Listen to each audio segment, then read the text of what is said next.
महाराष्ट्र विधानसभा की 288 सीटों पर वोटिंग कल। 6 बड़ी पार्टियां समेत 158 दल मैदान में।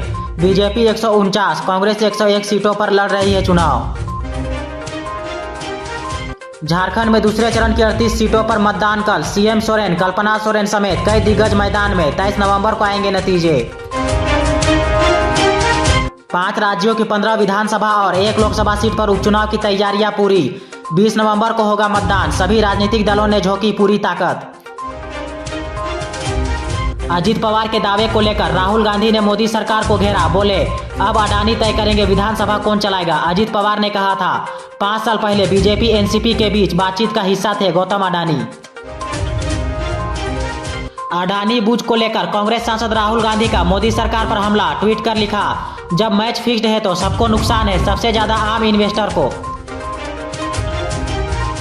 कांग्रेस महासचिव प्रियंका गांधी ने उठाया खाद का मुद्दा। बोली, बड़े बड़े दावे करने वाली बीजेपी किसानों के लिए बन चुकी है संकट। किसान खेतों में काम छोड़कर प्रदर्शन कर रहे हैं। मणिपुर हिंसा को लेकर कुकी उग्रवादियों पर कार्रवाई हो। मणिपुर सरकार का प्रस्ताव पास। चिदंबरम बोले, मोदी जिद छोड़कर वहां जाए, लोगों से बात करें, मुख्यमंत्री को हटाए। कर्नाटक विधानसभा के शीतकालीन सत्र की तारीख आई सामने। 9 दिसंबर से शुरू होगा सत्र। 20 दिसंबर तक होगी सदन की बैठक। कई अहम मुद्दों पर होगी चर्चा।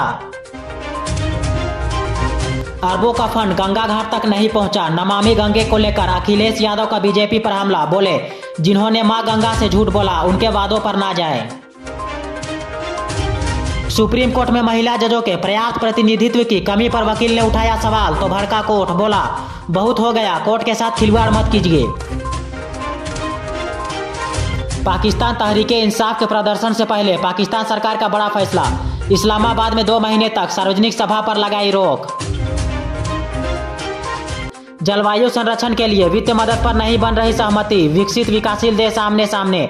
विकसित देश वित्तीय मदद पर नहीं कर रहे फैसला। भारत के विदेश मंत्री एस जयशंकर ने चीनी विदेश मंत्री वांग यी से की मुलाकात। एलएसी समझौते के बाद पहली मुलाकात। दोनों नेता G20 शिखर सम्मेलन में शामिल होने के लिए पहुंचे हैं ब्राजील। शामिल सैयद मुश्ताक अली ट्रॉफी के लिए बंगाल टीम में शामिल। सुदीप घरामी टीम के कप्तान। टूर्नामेंट की शुरुआत 23 नवंबर से। बंगाल का पहला मुकाबला होगा पंजाब के खिलाफ।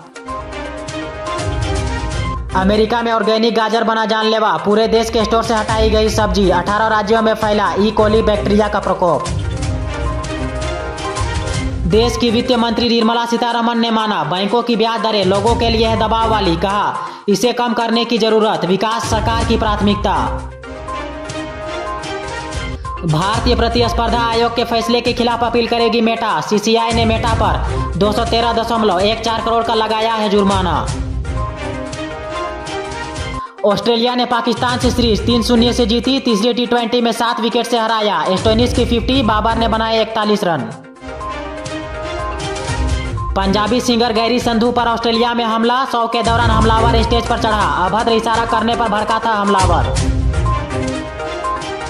नयनतारा की नई डॉक्यूमेंट्री रिलीज होने के बाद से विवादों में। धनुष की टीम ने डॉक्यूमेंट्री के खिलाफ दर्ज किया 10 करोड़ का कॉपीराइट केस। 24 घंटे का दिया अल्टीमेटम।